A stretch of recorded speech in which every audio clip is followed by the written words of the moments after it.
दोस्तों इस वीडियो के माध्यम से हम एक्सिस बैंक स्टॉक के ऊपर details fundamental and technical analysis करने जा रहे हैं। देखिए दोस्तों, एक्सिस बैंक स्टॉक आज 1% से ज्यादा नीचे आके ट्रेड करना स्टार्ट कर दिया है और इसी स्टॉक के अंदर अगर आप डिलीवरेबल क्वांटिटी को देखोगे, ज्यादातर लोग इस स्टॉक के अंदर अभी बाइंग करना स्टार्ट कर दिए हैं। क्यों ये स्टॉक के अंदर बाइंग कर रहे हैं, फंडामेंटली ये स्टॉक कैसा है, उसके बारे में डिटेल्स पे फंडामेंटल और टेक्निकल एनालिसिस करने जा रहे हैं। देखिए ये स्टॉक का नाम तो सबको पता है क्योंकि एक बड़ा बैंक का स्टॉक है। तो ये लेवल के आसपास देखो, स्टॉक के अंदर 1300 लेवल से कंटिन्यू हमको फॉल देखने के लिए मिल रहा है।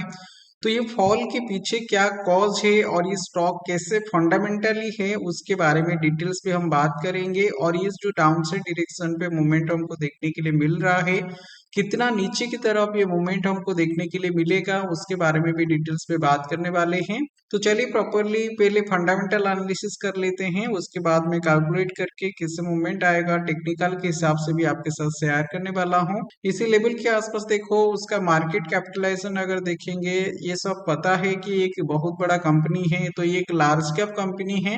और इसी लेवल के आसपास देखो, जो उसका 52 वीक्स का हाई है, 52 वीक हाई लेवल से लगभग ये देखो 30% के आसपास करेक्शन दिखा चुका है। तो 1340 लेवल के आसपास ये हाई दिखा रहा है और ये हाई लेवल से अभी देखो 1060 के आसपास, 1062 के आसपास ये प्राइस दिखा रहा है। तो लगभग ये ऊपर लेवल से 27 to 30% के आसपास ऊपर लेवल से हमको ये फॉल देखने के लिए मिल रहा है। और ये लेवल के आसपास देखो, अगर डिविडेंड देखोगे, कंपनी थोड़ा बहुत डिविडेंड भी प्रोवाइड कर रहा है। लेकिन सबसे इम्पोर्टेंट चीज एक चीज है इसी लेवल का, पी वैल्यू और पेग वैल्यू। पी वैल्यू देखो, अगर 10 to 15 रेंज के अंदर रहता है तो ये काफी अट्रैक्टिव कंपनी माना जाता है खरीदारी करने के लिए। और ये स्टॉक का पी वैल्यू 11.8 के आसपास है, जो कि बहुत अच्छा माना जाएगा। और इसी लेवल के आसपास पेग वैल्यू अगर आप देखोगे, 0 to 1 रेंज के अंदर जो पेग वैल्यू रहता है वो फंडामेंटली काफी स्ट्रॉन्ग कंपनी मानते हैं।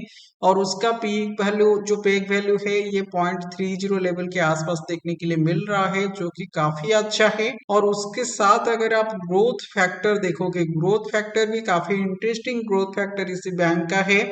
क्योंकि जनरली ग्रोथ फैक्टर ये 0 to 10 रेंज के अंदर हम इसको कैलकुलेट करते हैं। और ये 5 से ऊपर वाला जो ग्रोथ फैक्टर वाला कंपनी रहता है वो काफी अच्छा माना जाता है। इसका ग्रोथ फैक्टर 6 यहाँ पे देखने के लिए मिल रहा है। तो इसी लेवल के आसपास देखो, फंडामेंटली तो इतना स्ट्रॉन्ग कंपनी है, लेकिन अभी ये फॉल हमको क्यों देखने के लिए मिल रहा है। ये लेवल के आसपास अगर हम क्वार्टरली रिजल्ट को देखेंगे, क्वार्टरली रिजल्ट इसी लेवल के आसपास, ये देखो उसका जो फाइनेंसिंग प्रॉफिट है, फाइनेंसिंग प्रॉफिट कैसे निकलते हैं पहले मैं वो आपके साथ शेयर कर देता हूँ। देखो फाइनेंसिंग प्रॉफिट बेसिकली हमारा ये जो रेवेन्यू होता है, मतलब बैंक का जो रेवेन्यू होता है उस पे हम ये इंटरेस्ट और एक्सपेंसेस ये दोनों को माइनस करते हैं। ये दोनों को माइनस करने के बाद जो बच जाता है उसको फाइनेंसिंग प्रॉफिट बोला जाता है। तो इसी लेवल के आसपास, तो ये जून 2024 के आसपास देखो जो फाइनेंसिंग प्रॉफिट था 2006 करोड़ के आसपास। लेकिन ये सितंबर क्वार्टर का रिजल्ट जब आया, सितंबर क्वार्टर का रिजल्ट के हिसाब से 1575 करोड़ के आसपास ये प्रॉफिट हमको देखने के लिए मिल रहा है। तो देखो ये लेवल के आसपास ट्रेड आप देखोगे 20% से ज्यादा फाइनेंसिंग प्रॉफिट इसी लेवल के आसपास कम आया है, जो कि ये स्टॉक के अंदर थोड़ा बहुत इम्पैक्ट हमको इसी लेवल के आसपास देखने के लिए मिल रहा है। और उसके साथ अगर हम उसका एक्चुअल प्रॉफिट को देखेंगे तो देखो इसी लेवल के आसपास प्रॉफिट देखो काफी सही प्रॉफिट इसी लेवल के आसपास देखने के लिए मिल रहा है। लेकिन एक ही कॉज उसी फाइनेंसिंग प्रॉफिट के आसपास हमको देखने के लिए मिल रहा है। इसी लेवल के आसपास जो इन्वेस्टर सेक्शन है इस पे ज्यादातर एफआईआई और डीआईआई स्टॉक को होल्ड रखे हैं। और ये सेलिंग के पीछे और एक चीज भी हमको देखने के लिए मिल रहा है, ये जो एफआईआई है 53% के आसपास जो होल्ड रखे थे वो थोड़ा बहुत सेलिंग करके निकल चुके हैं, जो कि 51% के आसपास ये अभी होल्ड रखे हैं। और इसी लेवल के आसपास उसका जो खुद का प्रोमोटर है, प्रोमोटर इसी लेवल के आसपास थोड़ा बहुत सेलिंग किए हैं। तो ये लेवल के आसपास एफआई के तरफ से और प्रोमोटर की तरफ से थोड़ा बहुत सेलिंग देखने के लिए ऊपर लेवल से मिल रहा है, जो स्टॉक वैल्यू को नीचे की तरफ लेके आ रहा है। लेकिन देखो फंडामेंटली सही कंपनी है। अगर ये स्टॉक के अंदर हमको कोई इन्वेस्टमेंट वगैरह करना है या नहीं, कैसे वो मूवमेंट दे सकता है, चलिए उसका टेक्निकल एनालिसिस करके जानते हैं।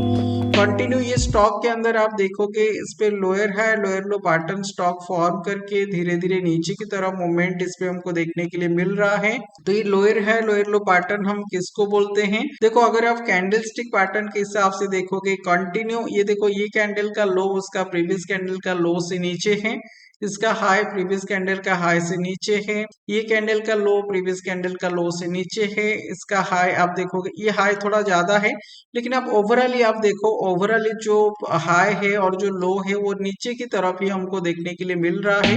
अगर इस टाइप का सिनेरियो ज्यादातर देखने के लिए मिलता है तो उसको हम लोअर हाई लोअर लो पैटर्न बोलते हैं। और ये बेसिकली लोअर है लोअर लो पैटर्न जो फॉर्म करता है, स्टॉक धीरे धीरे डाउन साइड डायरेक्शन पे मूवमेंट हमको इस पे देखने के लिए मिलता है। तो ऊपर लेवल से देखो स्टॉक लगभग ये 30% के आसपास 25 to 30% का करेक्शन ऑलरेडी ये देखने के लिए मिल चुका है।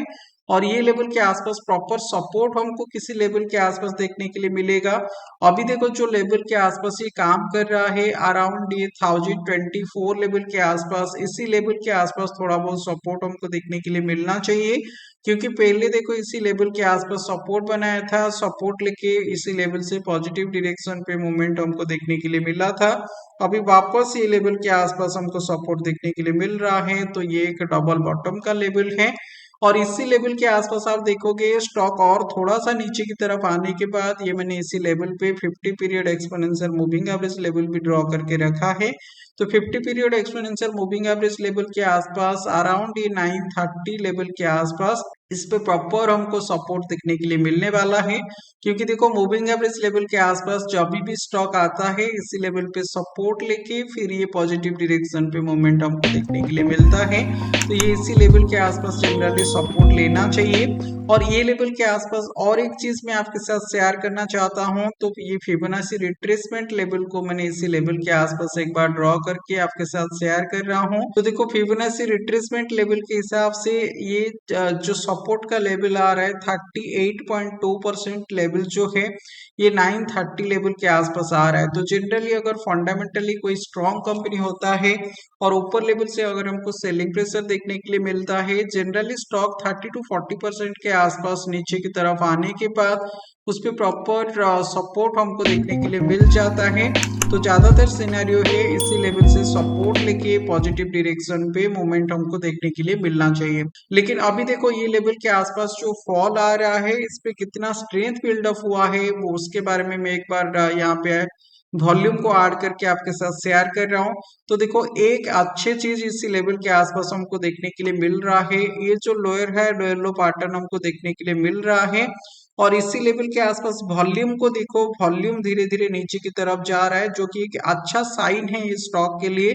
क्योंकि अगर प्राइस नीचे की तरफ जाता है और वॉल्यूम उसको सपोर्ट नहीं देता है तो ज्यादातर प्राइस और नीचे नहीं जा पाएगा, थोड़ा सा नीचे जाने के बाद फिर इसको पॉजिटिव डायरेक्शन पे मूवमेंट हमको देखने के लिए मिलता है।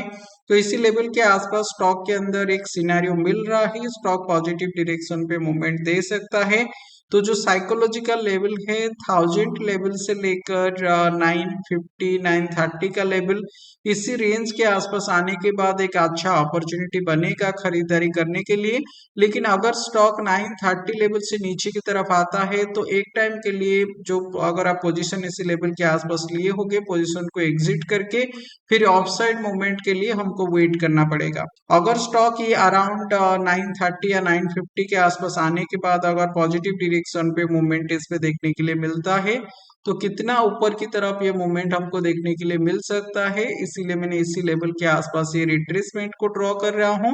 अगर इसी लेवल के आसपास आने के बाद जब ये पॉजिटिव डायरेक्शन पे आएगा, पहला जो टारगेट इसी लेवल के आसपास बन रहा है ये अराउंड 1587 मतलब लगभग ये 1600 लेवल के आसपास ये टारगेट बन रहा है। तो इसी 1600 लेवल के आसपास हम इस पे टारगेट लेके जाएंगे। ये बेसिकली पहला टारगेट इसी लेवल के आसपास माना जाएगा और ये लेवल को अगर स्टॉक ब्रेक करके ऊपर की तरफ आता है, सेकंड जो टारगेट है ये 2000 लेवल के आसपास सेकंड टारगेट इस पे हमको देखने के लिए मिलेगा। तो ये देखो 2000 जो टारगेट मैं बोल रहा हूँ ये बेसिकली 3 to 5 ईयर का टारगेट इस पे लेके जाना है।